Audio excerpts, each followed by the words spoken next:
Assalamualaikum warahmatullahi wabarakatuh. Di sini kami dari kelompok 3 kelas akuntansi 21A akan mempresentasikan materi yang berjudul Kekuasaan dan Politik. Referensi yang kami ambil dari buku Robbins dan Judge Perilaku Organisasi edisi 16 Salimba 4. Sebelumnya, perkenalkan anggota kelompok kami. Kami terdiri atas 3 orang. Yang pertama, Muhammad Husain Alifianto dengan NPM 2101020005. Kemudian Septiasi Indra Iswari dengan NPM 2101020020 dan kemudian Zulfa Aini Nadia dengan NPM 2101020043. Materi yang pertama yaitu mengenai definisi kekuasaan. Jadi, kekuasaan atau power merupakan kapasitas yang dimiliki oleh seseorang untuk mempengaruhi seseorang, sehingga orang yang dipengaruhi tersebut dapat bertindak sesuai dengan apa yang diperintahkan. Namun, bisa jadi seseorang itu memiliki kekuasaan, tetapi dia tidak menggunakannya, baik berupa kemampuan maupun potensial. Kemudian materi yang selanjutnya yaitu mengenai perbedaan kekuasaan dengan kepemimpinan. Jadi, kekuasaan itu tidak memerlukan kesesuaian tujuan, hanya ketergantungan semata. Sedangkan kepemimpinan memerlukan beberapa kesesuaian antar tujuan-tujuan pemimpin dan yang dipimpin. Yang selanjutnya yaitu dasar kekuasaan. Kekuasaan formal. Kekuasaan formal ini didasarkan pada posisi seorang individu di dalam organisasi, dapat berasal dari kemampuan untuk memaksa atau memberikan imbalan atau dari wewenang formal. Yang pertama yaitu kekuasaan paksaan. Dasar kekuasaan paksaan bergantung pada ketakutan atas hasil yang negatif akibat kegagalan untuk memenuhi. Hal ini bertumpu pada penerapan atau ancaman penerapan atas sanksi fisik seperti timbulnya rasa sakit, frustasi, atau hambatan pergerakan, atau mengendalikan dengan kekuatan dasar psikologis atau kebutuhan keamanan. Yang kedua yaitu kekuasaan imbalan, yaitu pencapaian kepatuhan yang didasarkan pada kemampuan untuk mendistribusikan imbalan yang mana orang lain memandangnya sebagai sesuatu yang berharga. Pemberian imbalan ini dapat berupa keuangan, dapat misalnya mengendalikan tingkat gaji, kenaikan dan bonus, atau non-keuangan meliputi penghargaan, promosi, penugasan pekerjaan yang menarik, para kolega yang ramah, dan sifat kerja atau wilayah penjualan yang lebih disukai. Lalu yang poin ketiga yaitu kekuasaan legitimasi, yaitu kekuasaan yang diterima oleh seseorang sebagai hasil dari posisinya di dalam hierarki formal suatu organisasi. Dalam kelompok dan organisasi yang formal, kemungkinan sebagian besar akses ke salah satu atau lebih dasar kekuasaan adalah melalui kekuasaan legitimasi. Kekuasaan ini merepresentasikan wewenang formal untuk mengendalikan dan menggunakan sumber daya organisasi yang didasarkan pada posisi struktural di dalam organisasi. Lalu yang selanjutnya yaitu dasar kekuasaan pribadi. Yang pertama yaitu kekuasaan karena keahlian, yaitu pengaruh yang didasarkan pada keahlian atau pengetahuan khusus. Kemudian yang kedua kekuasaan acuan, yaitu pengaruh yang didasarkan pada identifikasi dengan seseorang yang memiliki sumber daya atau sifat pribadi yang diinginkan. Lalu materi yang selanjutnya yaitu mengenai kunci menuju kekuasaan. Aspek yang paling penting dalam kekuasaan adalah fungsi dari kebergantungan. Kebergantungan akan meningkat ketika sumber daya yang dikendalikan adalah hal yang sangat penting, langka, dan tidak dapat tergantikan. Di sini saya akan menjelaskan tentang kekuasaan taktik. Riset telah mengidentifikasikan pengaruh taktik yaitu yang pertama legitimasi.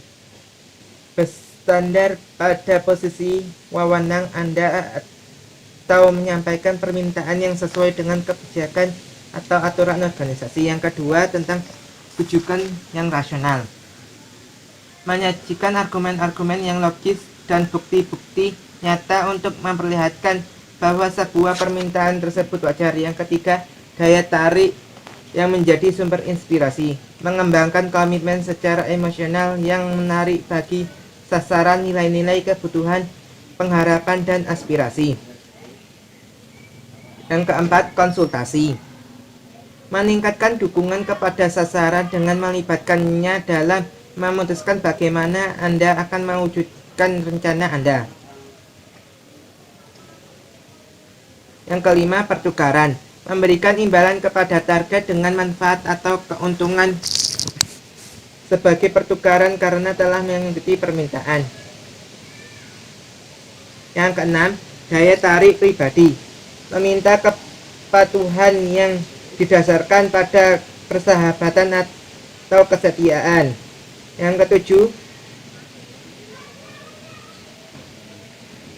ketujuh, menjilat. Dengan menggunakan bujukan, pujian, atau perilaku yang ramah sebelum membuat permintaan. Yang kedelapan, tekanan. Dengan menggunakan peringatan, permintaan yang diulang-ulang, dan ancaman. Yang kesembilan, koalisi. Membuat daftar tujuan atau dukungan dari orang lain untuk membujuk target agar menyetujuinya. Beberapa taktik lebih efektif daripada yang lainnya. Bujukan secara rasional, daya tarik yang mengundang banyak inspirasi, dan konsultasi lebih cenderung menjadi yang sangat efektif, terutama ketika para hadirin sangat tertarik pada hasil atau proses pengambilan keputusan. Tekanan cenderung akan menjadi bumerang yang biasanya kurang efektif dibandingkan ke-9 taktik lainnya. Anda juga dapat meningkatkan peluang keberhasilan Anda dengan menggunakan 2 atau lebih taktik secara bersama-sama atau berurutan sepanjang pilihan-pilihan Anda sesuai. Selanjutnya,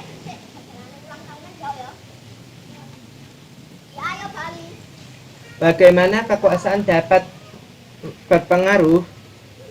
Kekuasaan tidak hanya dapat mengarahkan orang untuk menitik beratkan pada kepentingan mereka, tetapi juga dapat membebaskan orang untuk fokus menuju tujuan dan kepentingan mereka.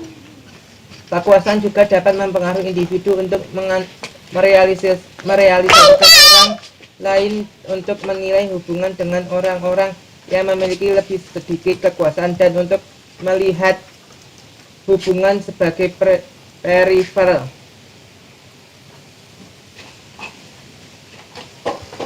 Bukannya itu saja, orang berkuasa yang bereaksi terutama secara negatif terhadap segala bentuk ancaman bagi kompetensi mereka. Mereka lebih bersedia untuk mencemarkan nama baik orang lainnya.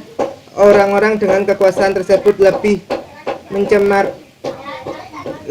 cenderung untuk mengambil keputusan yang menguntungkan kepentingan dirinya sendiri ketika berhadapan dengan resiko moral, seperti ketika para manajer dana lindungi nilai mengambil resiko yang lebih besar dengan uang dari orang lain karena mereka diberikan imbalan atas keuntungan tetapi dikenakan sanksi lebih sedikit bila terjadi kerugian. Kekuasaan juga mengarahkan pada pengambilan keputusan yang terlalu percaya diri. Selanjutnya, pelecehan seksual, kekuasaan yang tidak seimbang di tempat kerja. Pelecehan seksual didefinisikan sebagai segala aktivitas yang tidak diinginkan atas keadaan seksual yang mempengaruhi pekerjaan individu dan menciptakan lingkungan kerja yang tidak nyaman. Pelecehan seksual meliputi sentuhan fisik yang tidak diinginkan dan ancaman kehilangan pekerjaan apabila ia menolak sebuah proposisi seksual. Masalah cenderung muncul akibat bentuk pelecehan seksual yang lebih halus, pandangan atau komentar yang tidak diinginkan, lelucon yang tidak pantas, artefak seksual seperti gadis yang dipublikasikan di tempat kerja, atau kesalahpahaman yang terjadi pada batasan antara persahabatan dengan permulaan pelecehan.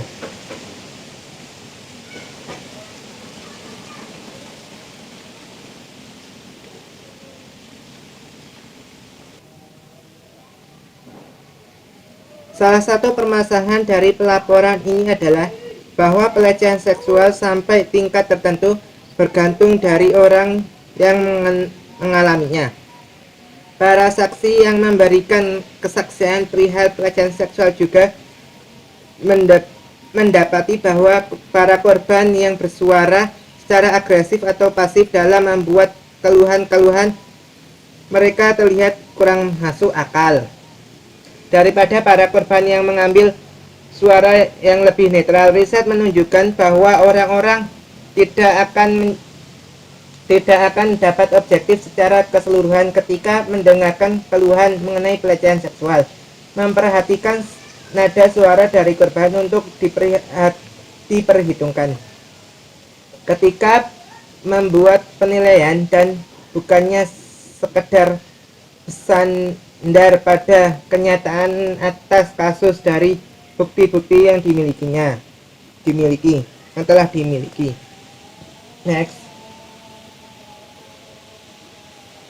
Politik, kekuasaan, dan bereaksi. Definisi politik organisasi. Tipe politik yang menitikberatkan pada penggunaan kekuasaan untuk mempengaruhi pengambilan keputusan dalam organisasi. Perilaku berpolitik dalam konteks ini dapat didefinisikan sebagai aktivitas yang tidak dipersyaratkan sebagai bagian dari peranan formal seseorang dalam organisasi, tetapi yang mempengaruhi atau berupaya untuk mempengaruhi distribusi keuntungan dan kerugian di dalam organisasi.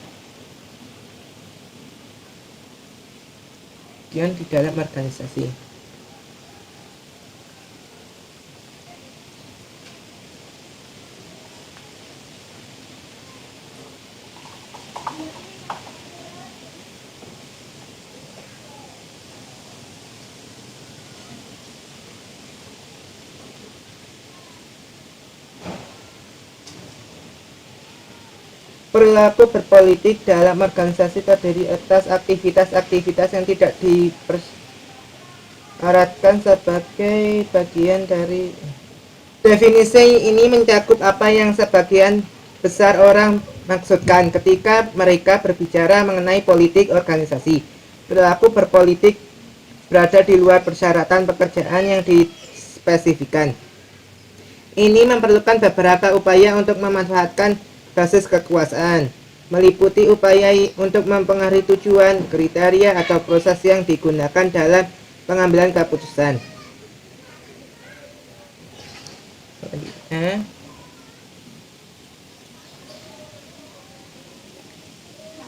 Realitas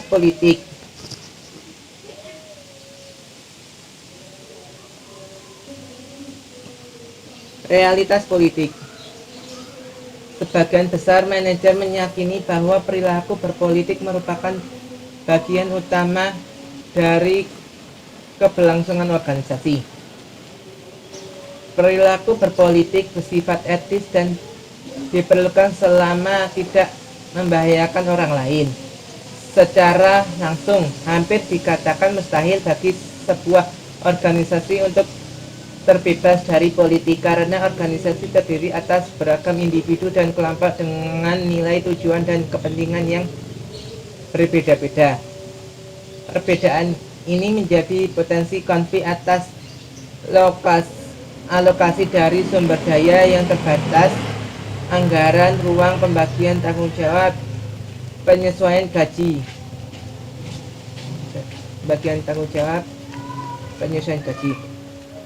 Dalam hal ini, para manajer tidak dapat memenuhi seluruh tujuan dan kepentingan anggota organisasi. Pada akhirnya, keadaan memaksa anggota organisasi untuk bersaing demi sumber daya organisasi yang terbatas.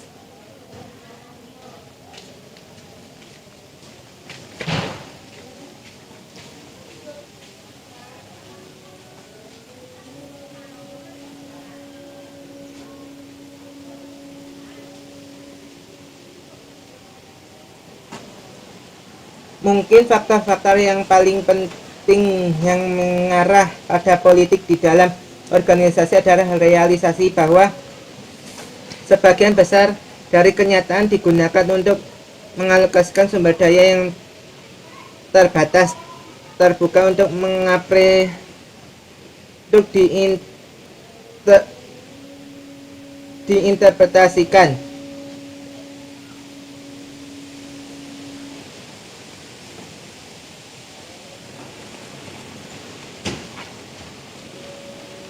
Yes. Misalnya, apa yang dimaksud dengan kinerja baik? Yang baik, apakah peningkatan yang memadai?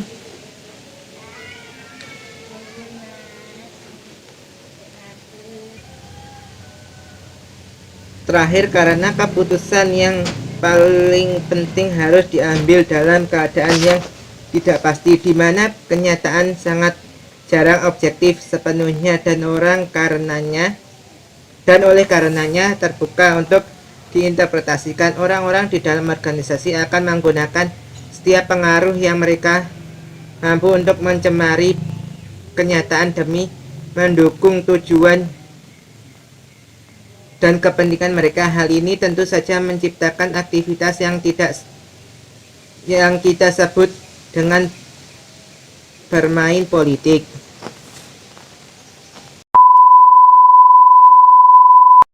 Yang selanjutnya adalah penyebab dan konsekuensi dari perilaku politik.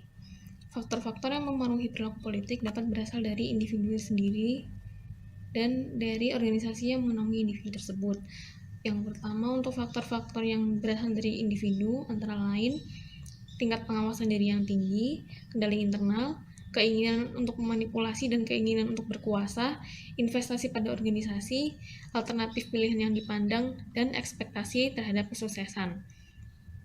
Penelitian mengemukakan bahwa karyawan yang memiliki pengawasan diri yang tinggi, memiliki kendali internal, dan memiliki kebutuhan yang tinggi akan kekuasaan lebih mungkin untuk terlibat dalam perilaku politik. Pengawasan diri yang lebih tinggi cenderung lebih sensitif terhadap isyarat-isyarat sosial. Hal ini menunjukkan tingkat konformitas sosial yang tinggi, sehingga individu tersebut lebih cenderung terambil dalam perilaku politik daripada orang dengan tingkat pengawasan diri yang rendah. Karena mereka percaya bahwa mereka dapat mengendalikan lingkungan mereka, individu dengan kendali internal lebih rentan untuk mengambil sikap proaktif dan berusaha untuk memanipulasi situasi yang menguntungkan mereka. Selanjutnya, investasi individu dalam organisasi dan alternatif yang dirasakan mempengaruhi sejauh mana seorang individu akan mengejar cara tindakan politik yang tidak sah. Semakin seseorang mengharapkan peningkatan manfaat masa depan dari suatu organisasi, dan semakin banyak orang itu harus kehilangan jika dipaksa keluar dari organisasi tersebut, maka semakin kecil kemungkinan individu tersebut untuk menggunakan cara yang tidak sah. Sebaliknya, semakin banyak peluang kerja alternatif yang dimiliki oleh seseorang, maka semakin besar kemungkinan orang tersebut menggunakan politik untuk mencapai tujuannya. Seseorang dengan harapan keberhasilan yang rendah dari sarana politik memiliki sedikit kemungkinan untuk berpolitik. Ekspektasi yang tinggi dari langkah-langkah tersebut kemungkinan besar adalah wilayah dari individu yang berpengalaman dan kuat dengan keterampilan politik yang dipoles, dan dari karyawan yang tidak berpengalaman dan naif yang salah menilai peluang mereka. Akhirnya, beberapa individu yang terlibat dalam lebih banyak perilaku politik karena mereka hanya lebih baik dalam hal itu. Orang-orang seperti itu membaca interaksi interpersonal dengan baik, menyesuaikan perilaku mereka dengan kebutuhan situasional, dan unggul dalam jaringan. Orang-orang ini seringkali secara tidak langsung diberi penghargaan atas upaya politik mereka. Yang selanjutnya adalah faktor-faktor yang berasal dari organisasi. Yang pertama, realokasi sumber daya. Yang kedua, kesempatan promosi. Yang ketiga, kepercayaan yang rendah. Yang keempat, pembagian peran yang tidak jelas. Yang kelima, sistem evaluasi kinerja yang kurang jelas. Yang keenam, pelaksanaan alokasi imbalan yang berisiko. Yang ketujuh, pengambilan keputusan secara demokratis. Yang kedelapan, tekanan tinggi atas kinerja. Yang kesembilan, para senior manajer yang mementingkan diri sendiri. Ketika sumber daya berkurang, orang yang terlibat dalam tindakan politik untuk melindungi apa yang mereka miliki. Selain itu, untuk setiap perubahan, terutama yang menyiratkan realokasi sumber daya yang signifikan dalam suatu organisasi, kemungkinan besar akan menimbulkan konflik dan meningkatkan politisasi. budaya yang dicirikan oleh kepercayaan yang rendah, pembagian peran yang ambigu, sistem evaluasi kinerja yang tidak jelas, praktik alokasi hadiah yang beresiko, pengambilan keputusan yang demokratis, tekanan tinggi untuk kinerja, dan manajer senior yang mementingkan diri sendiri juga akan menciptakan tempat berkembang biak untuk berpolitik. Karena aktivitas politik tidak diperlukan sebagai bagian dari peran formal karyawan, semakin besar ambiguitas peran, maka semakin banyak karyawan dapat terlibat dalam aktivitas politik yang tidak diketahui. Ambiguitas peran berarti perilaku karyawan yang tidak ditentukan tidak jelas. Oleh karena itu, ada lebih sedikit batasan untuk ruang lingkup dan fungsi tindakan politik karyawan. Semakin budaya organisasi menekankan pendekatan risiko untuk alokasi penghargaan, semakin banyak karyawan akan termotivasi untuk terlibat dalam politik.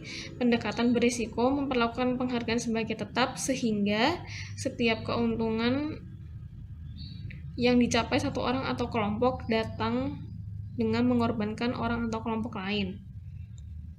Selanjutnya adalah manajemen kesan. Manajemen kesan adalah proses di mana individu berupaya untuk mengendalikan kesan lainnya yang membentuk mereka. Ketika orang-orang terlibat dalam manajemen kesan, mereka akan mengirimkan pesan di satu waktu terasa benar, namun di waktu yang lainnya terasa salah. Sebuah penelitian mengemukakan bahwa sebagian besar dari pelamar pekerjaan menggunakan teknik manajemen kesan dalam wawancara, dan hal ini berjalan dengan baik. Namun, catatan dari peneliti, perilaku manipulatif seperti manajemen kesan cenderung memiliki efek dalam wawancara yang sifatnya ambigu dan tidak terstruktur. Sementara di penelitian yang sama, saat evaluasi kinerja, mereka yang mempromosikan diri sendiri benar-benar akan menerima evaluasi kinerja yang lebih rendah. Namun, ada kualifikasi penting untuk temuan ini. Tampaknya individu yang lebih tinggi dalam keterampilan politik mampu menerjemahkan manajemen kesan ke dalam penelitian kinerja yang lebih tinggi, sedangkan mereka yang lebih rendah dalam keterampilan politik mungkin dirugikan oleh upaya manajemen kesan mereka. Keterampilan politik mampu menerjemahkan manajemen kesan ke dalam penelitian kinerja yang lebih tinggi, sedangkan mereka yang lebih rendah dalam keterampilan politik mungkin dirugikan oleh upaya manajemen kesan mereka. Selanjutnya adalah etika dalam perilaku politik. Beberapa hal yang perlu dipertimbangkan sebelum seorang individu mengambil keputusan untuk berperilaku politik dalam suatu organisasi. Yang pertama adalah apakah gunanya terlibat dalam permainan politik. Yang kedua, sejauh mana keuntungan dalam permainan politik mengimbangi bahaya dari resiko yang ditimbulkan.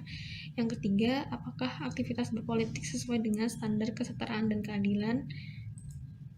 Yang selanjutnya, memetakan karir politik. Beberapa pertanyaan ini dapat membantu memetakan karir politik seorang individu. Yang pertama, apakah yang menjadi ambisi Anda? Yang kedua, siapa pemegang kekuasaan yang dapat membantu Anda mencapai tujuan? Yang ketiga, apakah hubungan Anda dengan orang tersebut? Misalnya, seorang individu bekerja sebagai anggota dari divisi finance dan accounting. Beberapa orang yang bisa membantu anggota divisi finance dan accounting ini untuk mencapai tujuannya antara lain supervisor divisi atau rekan sejawat dari divisi tersebut. Sekian presentasi dari kelompok kami. Apabila ada kesalahan dan kata-kata yang kurang berkenan, kami mohon maaf. Untuk pertanyaan dapat ditanyakan setelah saya tutup presentasinya. Terima kasih. Wabillahi taufiq wal hidayah. Wassalamualaikum warahmatullahi wabarakatuh.